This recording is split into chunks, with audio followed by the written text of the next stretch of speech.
Quagmire. I'm sorry, but Mondays are Asian only. Why is your last name Wong? It's my married name. Now I see why you're here. Jeez, what was that about? A little scheduling mix-up. I'm just so busy, I don't have any time to organize my own life. Wait a minute, what if you had someone to help keep you organized? Chris is looking for work, maybe he can help you out, be your assistant. Maybe. Do you have any references? Cowabunga, swing, yada yada yada. Those are pretty good references. You're hired. Alright, since I got a lot of fucking feedback about fucking Chris and me hating him, or disliking him, or having a bad opinion about him, let's just say that, I wanted to give my 5 favorite Chris-centered episodes. He's still a 1 out of 10 in terms of laughs to me. He's not the funniest character on the show, in my opinion.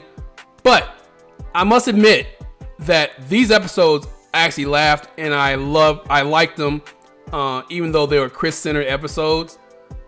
Season 15, episode 1, The Boys in the Band. It's the episode where Chris becomes Quagmire's assistant. This episode is fucking hilarious. Okay, Chris, I think you're gonna be a great assistant. Your paperwork appears to be in order, but before we get started, do you want a pair of rubber boots that you have to wear if you work on a fishing boat? No, I don't think so. Alright, I guess it'll be a light day today, but tomorrow you should come wearing those. Okay, got it. Now, the first thing I need you to do every morning is punch me in the stomach because I'm a bad person. Is this a trick? It's the furthest thing from a trick. Go ahead. And it should be pretty hard. I'm a worse person than you think.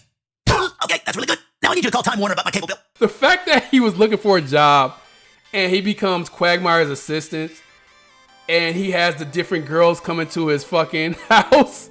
That shit is so funny to me. And I like their back and forth, Quagmire and Chris's back and forth. And everything in this episode is funny, especially when he sets the appointments for the girls and when Quagmire kicks the bitches out.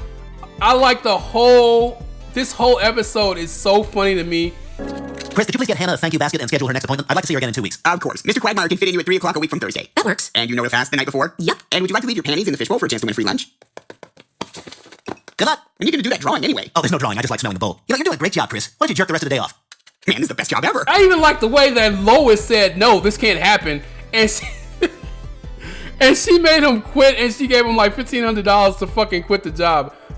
So this is one of my favorite Chris-centered episodes. Chris, this is no job for a teenage boy. You have to quit right now. I can't quit. I'm actually good at this job. Plus, I'm making decent money. You could work at the pharmacy. Quiet, Tristan. Oh, let me get the plow. Chris, I have $1,100 in a pay can in the garage. Just take that and we'll never speak of this again. Okay. Great, now let's all go home. Hey, Chris, just want to see how the study's going. You guys have been at this all night and I haven't learned a thing. There's no way I'm gonna pass Mr. Harvington's history test. Oh, come on, Chris. I'm sure that's just the nerves talking. Here, I'll quiz you. Who said we have nothing to fear but fear itself? Scooby-Doo? No. Shaggy? It's nobody else Scooby-Doo. Well, Chris, you really don't know history. I know. And if I fail 9th grade, I won't amount to anything. I'll end up being one of those bus drivers that parents don't completely trust.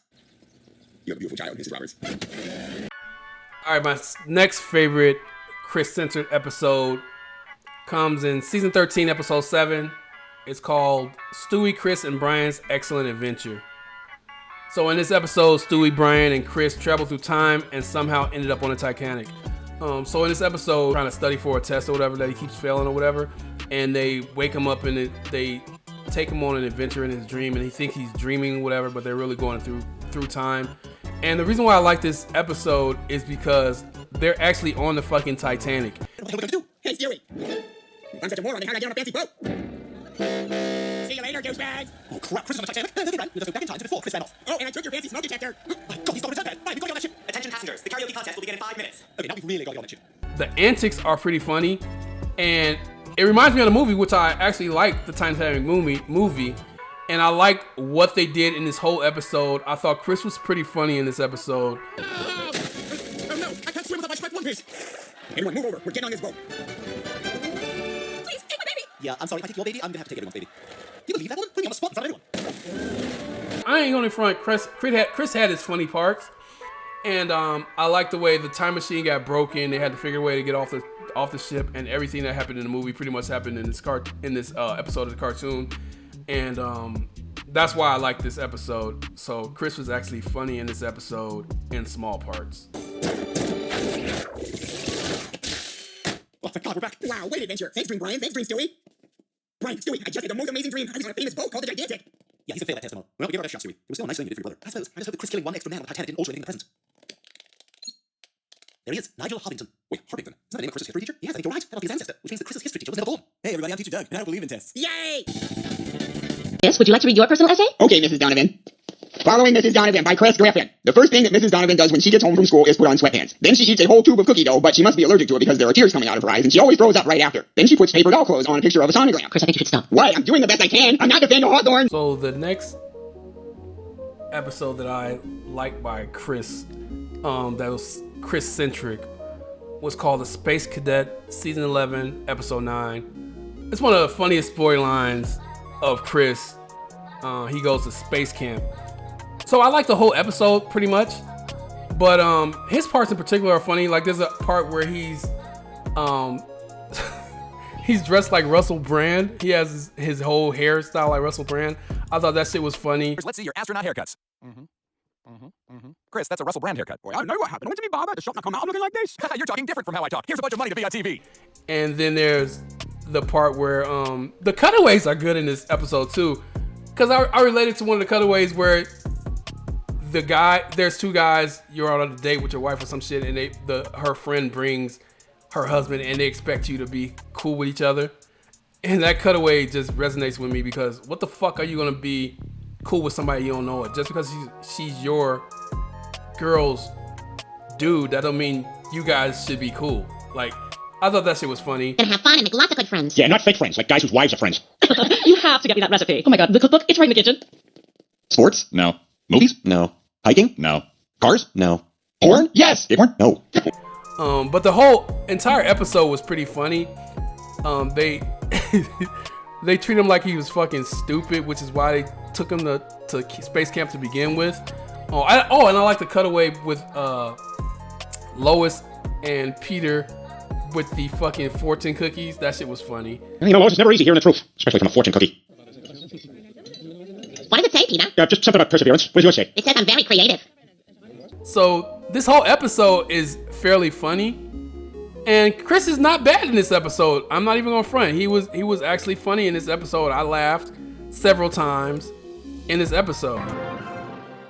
Chris, our family is alive right now because of you. You saved us. That's right, buddy. It was your brains that pulled us through. We're so sorry we ever doubted you. Thanks, you guys. You bet, champ. Hey, by the way, who moved our house? Chris, what's the matter? You look upset. Mr. Herbert was saying terrible things about you. He said you liked Hitler and your name isn't really Gutentag. Oh, Chris, you can't always believe what you hear. For example, everybody thinks that prostitution is illegal, but there are ways around it. All right, let's do it. Both of you are under arrest for prostitution. It's not prostitution. You paid her to have sex. No, I paid her to have sex and we're filming it. So technically it's not prostitution, it's a porno. Oh, well, as long as you're filming and selling it, it's legal. Enjoy your day. Remember, kids, she's not a whore if she's an act. The next episode that I like Chris in was called The German Guy, Season 9, Episode 13. This is one of the craziest Chris moments in the entire show. In this episode, Chris accidentally shoots Peter, even though it's not an accident. So this is the episode where the German guy is in town and Herbert is jealous of the German guy, and Chris fucking befriends him, and he finds out that he's a Nazi or whatever. What the?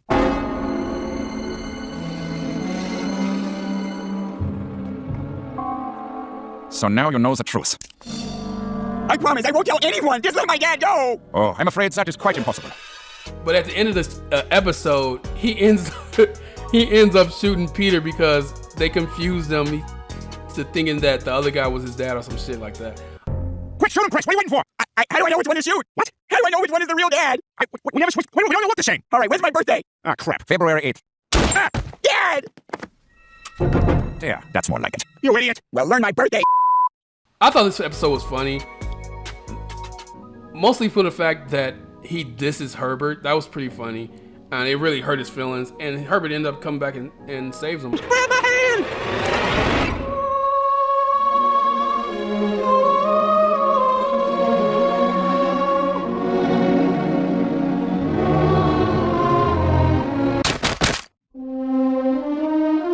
Say goodnight, you Nazi bastard. Huh, nothing. All right, it's time to play rough.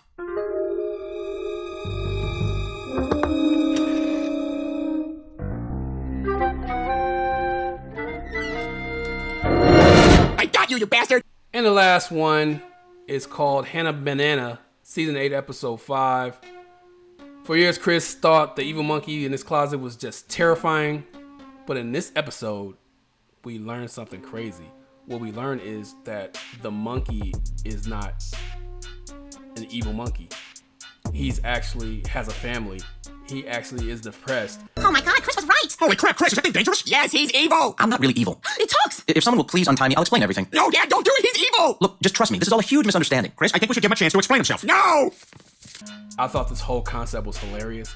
I thought it was so funny. I thought them learning about the monkey was pretty cool. I thought his Chris's reaction was good when he finally found out that the monkey can speak. I thought this entire episode was good, even though it was Chris-centric. Oh, thank you very much. Now, I know this looks bad, me living in your son's closet and all, but it's a very complex situation. You see, basically, I got home from work one day and found my wife cheating on me with another monkey. Oh, that's terrible. I fell into a deep depression after the divorce, which ended up costing me my job. All my money was gone, which means I lost the house, so I moved into Chris's closet just until I got back on my feet again. Wound up living in there for 9 years. Chris wasn't bad in this episode. He wasn't over the top stupid, and I found him charming. I guess you could say. I thought he was good in this episode. You know something? You're not evil at all, are you? No, he's not. He's just a poor fellow who's down on his luck. Easy for you to say. He doesn't hide in your closet making a scary face. That's just the face I make when I'm thinking. And you're always pointing at me. I was trying to start a conversation. And you do that weird trembling thing. I have a copper deficiency. Look, Chris, I'm sorry if I scared you before, but this is a great chance for us to start over. No, it isn't. You can fool everyone else, but you can't fool me. You go to hell. So, see, I do enjoy Chris in some episodes. It might be 1 out of 10, but these 5 episodes I actually like that are Chris-centered. So, you're welcome. Peter, you're acting bananas. All right, I'll listen. You're both good guys, and that's why it's important for you to reconcile your differences. Chris, I know you're angry, but do you really hate your father? No, I just think he's a douche. Sometimes he is. And Peter, do you really hate your son? No, but sometimes he's such a little fat jerk. Well, it's only because you never have any time for me. Peter, do you think you could make a little more time for your son? Yeah, I guess so.